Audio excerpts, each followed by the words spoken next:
Hello everyone, and welcome back to my read-through and my journey through Naruto.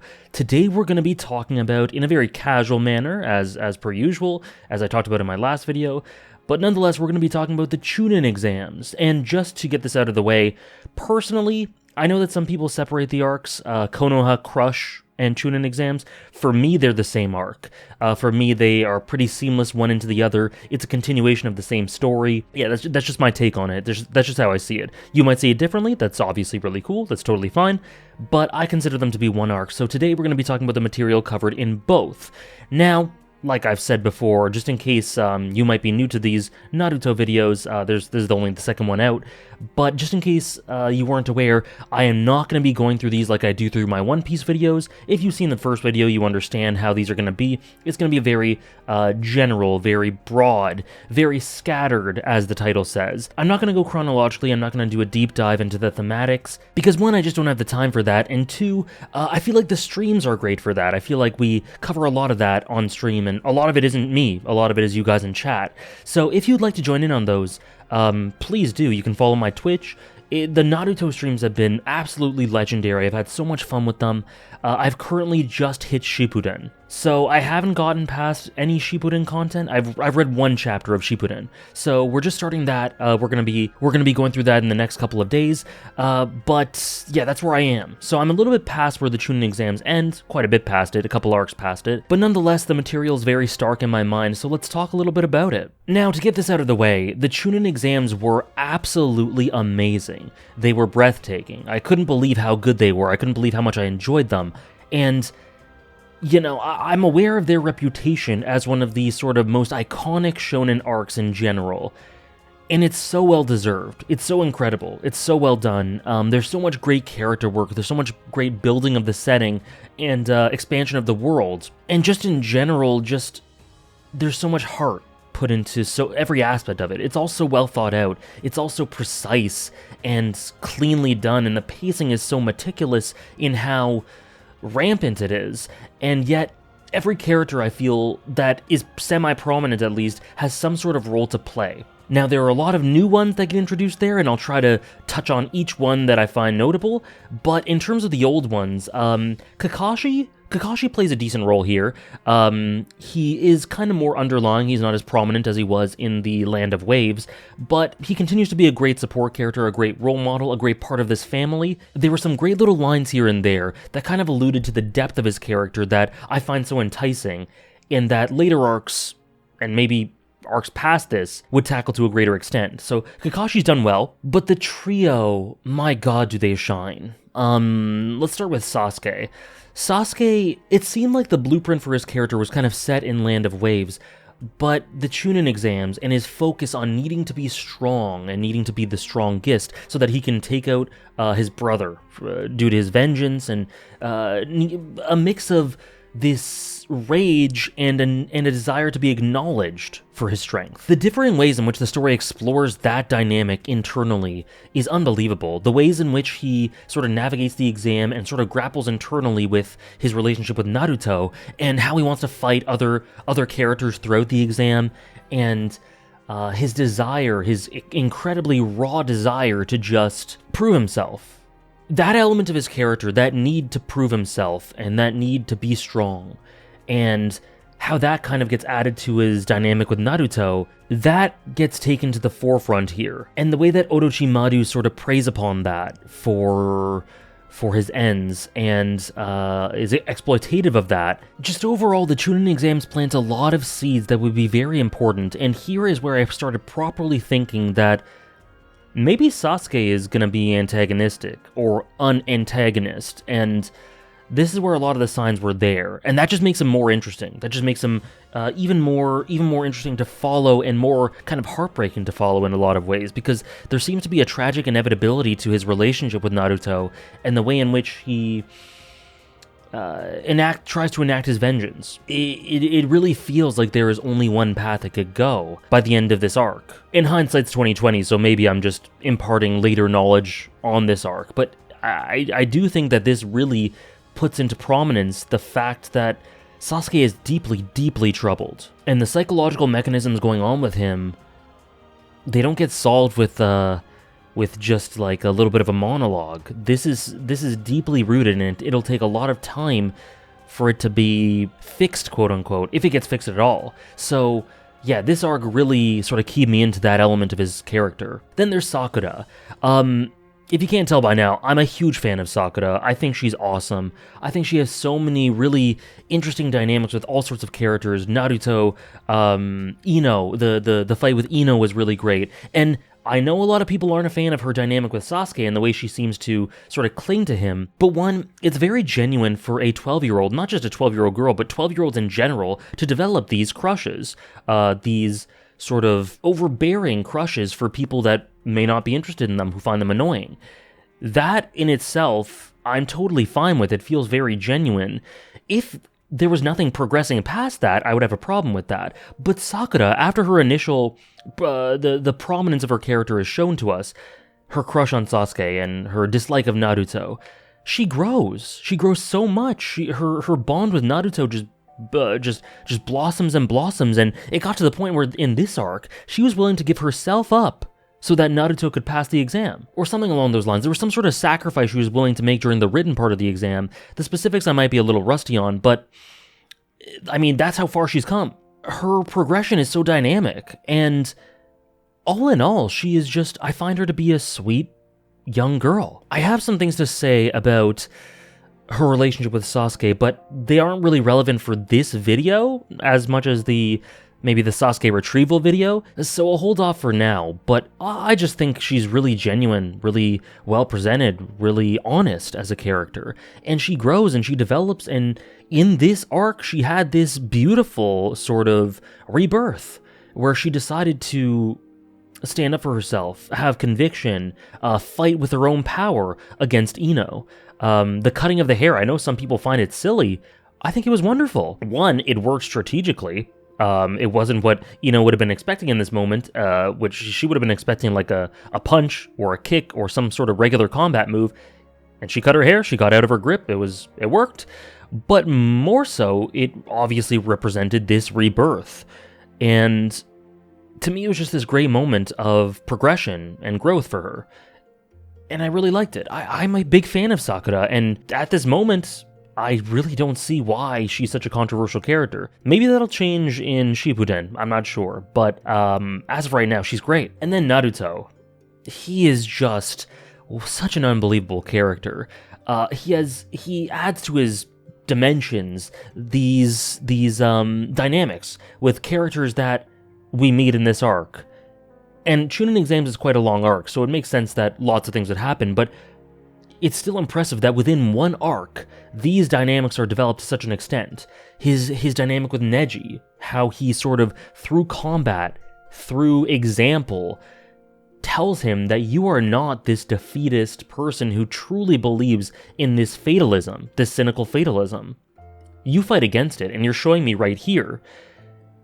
Beautiful. The way in which he and Gaara share this loneliness, this isolation, and the empathy he demonstrates through fighting him. The way he reaches out to him, the way he cries and feels his pain, and says, "I'm just like you, I feel your pain, and I'm here for you." It's genuinely so beautiful. He's such a heartfelt character, and yes, he's got all these shonen trappings of a classic shonen main character, probably because for the last 2 decades, characters have been modeled after him in one way or another.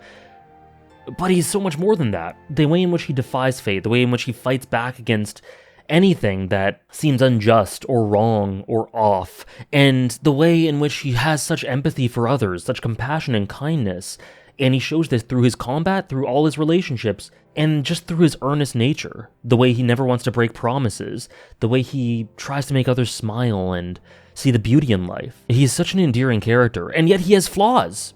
He has tons of flaws, some of which I'll talk about in the later arc, but he's not very book smart, he slacks off, he's narrow-minded and tunnel vision and stubborn and one-dimensional in his thinking in a lot of ways, and that's why the others around him helping him out is so essential. But he's human enough for him to not feel like a paragon, an unreachable, unrelatable paragon. He's just wonderful. He's a demonstrator and a personification of so many main themes throughout Naruto, and a lot of the themes that that have to do with other characters are reflected onto him and back again for their growth, for his growth. It's just so well written, well executed, beautifully presented. And since I talked about the Gaara fight a little bit, that one panel where the sword reflects Gaara and Naruto half and half their face, unbelievable. From here, I guess we can get into the art a little bit. It's gotten even better. I said it was clean and it flowed well and it was very expressive before. It's more detailed now. I feel like Kishimoto has started using the medium to a greater extent.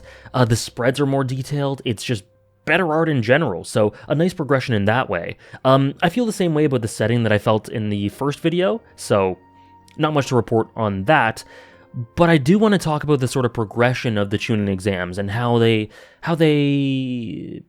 reveal sort of character traits and elements of the setting in a really natural way. So they're generally really smart. They remind me a lot of Hunter x Hunter, the sort of red herring of the written exam, for example. The second phase is really cool as well, but like I'm primarily thinking of the sort of mini tournament arc, the bouts between a lot of the characters that obviously gets cut short, but the way in which Kishimoto is able to sort of be revelatory about a lot of character traits and dynamics. We see a lot of great stuff. I mentioned Ino earlier. There's some really cool stuff for her.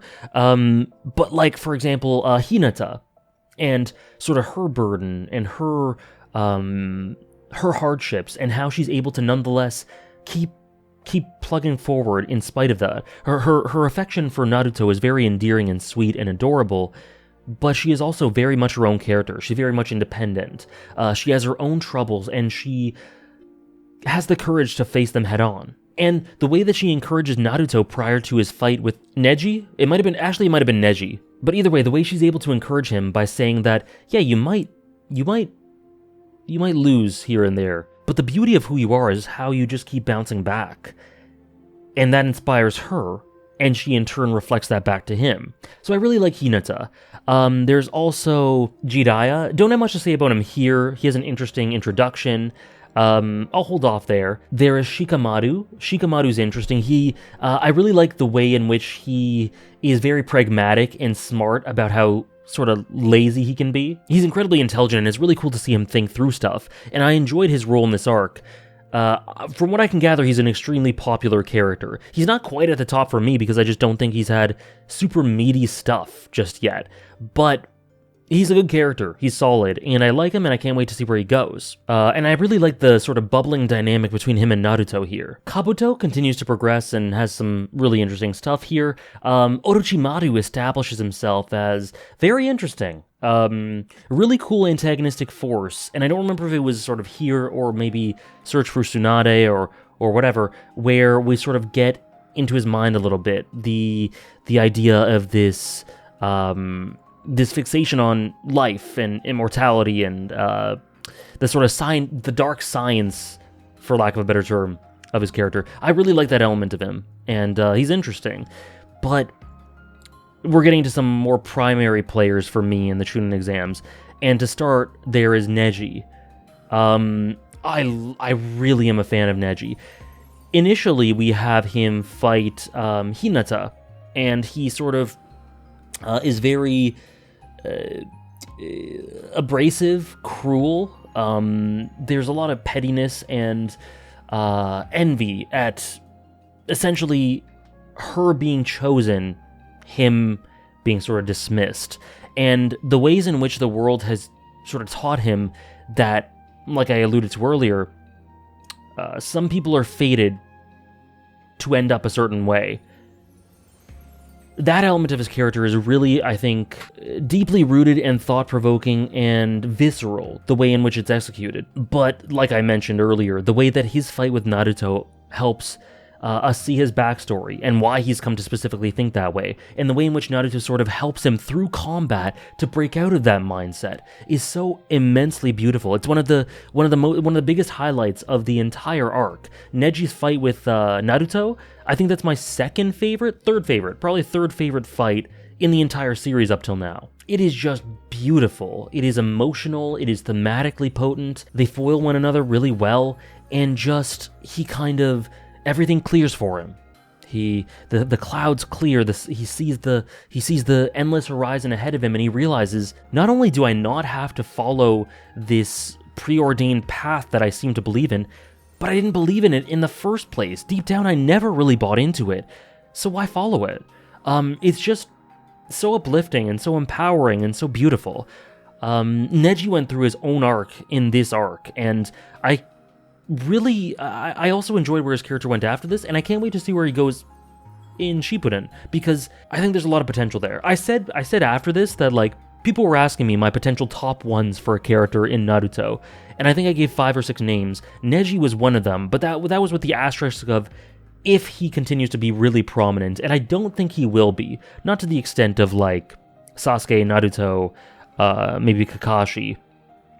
So I don't think he'll end up having, being close to my top 1, but nonetheless, he's a fantastic character on his own, and I really love him. Then we have Rock Lee. I adore him. Anyone who knows anything about me knows that I love Oikawa from Haikyuu, who I'm pretty sure is inspired at least partly by Rock Lee. There are a lot of similarities between the two. In general, I don't know if I said this in the previous video, but Haikyuu is... There are so many elements of Naruto that I see in Haikyuu. Like, they are spiritually... They have this spiritual core that is very similar. So I wouldn't be surprised. I'm honestly convinced, having been such a huge fan of Haikyuu for ages, and now having read Naruto, that a lot of Haikyuu is inspired by it. When it comes to the character dynamics, the overall spirit, some of the approach to some of the payoffs, it's very similar in a lot of ways. It seems inspired by it. But yeah, Lee is, wow, he is quite an incredible character. Immediately likable and endearing, and yet full of so much substance and so much thematic potency. And I see some people sometimes... So the main thing with Lee, one of the main themes with Lee, is this idea of hard work versus talent, and whether he'll be able to achieve his ambitions despite not being as quote-unquote special as other people, through hard work alone, with him and Guy. By the way, won't talk about him a huge amount, but Guy is just, oh, what a great character Guy is. He, throughout, from his introduction and on, he has a great dynamic with Kakashi, but specifically his dynamic with Lee is so good. I adore it. I adore it. They're so great together. But, yeah, so the theme with Lee, it really seems to be this dichotomy, hard work and talent. Now, I've seen a lot of people sort of conflate that with the main theme for the series. The main theme for Naruto is hard work versus talent. I don't see it that way. I see a lot of the main themes of Naruto being associated with sort of the... Obviously, this is very dynamic and fluid, and I haven't made any conclusions, and I'm sure more will come through to sort of show me other themes that I'm kind of blind to. But right now, I think it's much more prominent with the idea of defying fate in spite of what the world seems to tell you, or what you seem to be born into. Kind of what was associated with the Neji fight, and Naruto, and sort of maybe subverting the idea of that was kind of introduced in the Land of Waves of shinobi being tools. Maybe they aren't. Maybe they can find purpose in spite of what seems to be set out for them. Defying that fate. Defying what seems to be a predestined fate, whatever you're pigeonholed into in the beginning. I feel like that's a pretty prominent theme, and how that integrates with sort of moving on from your loneliness through connections and community. I feel like that's pretty prominent as well when it comes to Gaara, Naruto, Sasuke, even in a strange way sort of Itachi, Kakashi as well. That's all over the place, these connections. So sort of fate and the essentiality of connections, those are two things I see in Naruto that I find much more prominent than hard work versus talent. And I think that's just essentially what I think that is like the Rock Lee version of fate. He's tempted to believe in his most despairing moments that he will never be able to surpass those that he views as more talented than him. Will his hard work be enough? I think that's a Rock Lee specific element of fate. That's his version of it, but I don't think it reflects the whole series. Anyways, the way he grapples with that is so endearing, and you just want to root for this guy. And his fight with Gaara, absolutely legendary, dropping the weights, the whole shebang, incredible. And his determination, his conviction, his cruel fate, but how he sort of stares that fate in the face and tries to defy it, that's a great way to integrate the idea of fate with him as well, even just outside of the hard work and talent thing. Lee is amazing, and he shot up into my top 5 immediately after this arc. He's incredible, and I really can't wait to see where he goes from here. I think there's a ton of potential there. But actually, the character that I think stole the show the most in the Chunin exams, if I had to pick one, maybe aside from Naruto, is Gaara. This kid who never had a chance to feel anything other than, I am a tool, I am lonely, who essentially perpetuated and legitimized his own existence. He becomes so fragmented that the only way he thought he was able to exist was through defeating people, killing people, beating them in combat. He was so lonely, he was so desolate, that he believed that the only way to prove and properly exist was to kill all those around him, which it tragically only isolates him further. That is the inner sort of demon inside him, very similar to the sort of monster inside Naruto, which leads to the dynamic between the two, one of the best in the series, as Naruto sees this man this boy who just was never able to find the connections that he was lucky enough to find. Maybe Naruto could have ended up like him if he wasn't as lucky. And so maybe he thinks to himself, maybe it isn't too late to reach out to Gaara. His backstory is amazing. His past and the way it integrates into his current characterization. And he's incredibly raw and cool, and there's lots of rule of cool associated with Gaara, but it's not without a purpose. It's not without substance and emotion. And that fight, Naruto versus Gaara, at the end of Konoha Crush portion of the Chunin exams, it's just incredible. It's just unbelievable. I'm getting emotional just thinking about it right now. But these two have a connection that is unique to both of them. They understand one another in a way that is unique to both of them. And that fight, I mentioned that Neji versus Naruto was my third favorite in the series so far. This is my second favorite. This one's incredible. It's one of the highlights of shonen in general. And while Gaara has an antagonistic role in Chunin exams, I feel like, kind of similar to Neji but on a grander scale, more extreme, I feel like Gaara will not be an antagonist much longer. I mean, I've read up to Shippuden, so I know that he comes back and saves Lee, which, holy shit. Let's not get ahead of ourselves, but holy shit. I don't think that his role is to be an antagonist anymore. I think for Chunin exams, very much so, the primary antagonist. After that, because of how Naruto broke through to him, I don't think that's his role anymore. Either way, incredible character, Gaara. He shot up straight into my top 3 after this arc. He's so special. Unloved completely. Fragmented and broken by that. So unbalanced internally as a result. The way in which he transformed and how his external, like Kishimoto with the body horror, holy shit. But the way the external manifestation of Gaara reflected his inner turmoil, his inner monster that he's been unable to quell because he simply he's reached out to others and no one's grabbed his hand until now. Incredible. Anyways, there's a lot that I didn't talk about, obviously, in such a general review, but like I said, the art's great. A lot of the bouts, even the ones I didn't describe, were really awesome. The action flows so well. The character work for even some characters that I haven't described just yet, that I will in future videos. Choji, for example, really good. Hiruzen, as well, as another one. Oh, crap, I didn't mention Hiruzen. I forgot that this was in this arc. Fantastic death. Just his dynamic with Orochimaru and the way in which he almost curses him to a fate worse than death by removing the use of his arms and sacrifices himself for the sake of Konoha. What a legend. What an absolute legend for what he did there, and how to completely build a character through a death and just emphasize them. I didn't think much of him prior to his confrontation with Orochimaru. I thought he was generally cool and solid, but didn't think too much of him. But this fight is where I really, really became a big fan of Hiruzen. Hope he rests well, and I'm sure that last panel of how he looks on and smiles about the future of Konoha, I'm sure his faith won't be misplaced. Sorry for almost forgetting him. He was a highlight this arc, absolutely, for sure. But yeah, this is an incredible arc. A solid 9 out of 10. You may even convince me that it's a strong 9 out of 10, given the day. I had so much fun with it. It was such a great stream experience. If you want to watch some of the streams, they should be up on Twitch or maybe Patreon if they've been taken down by Twitch by the time this is up.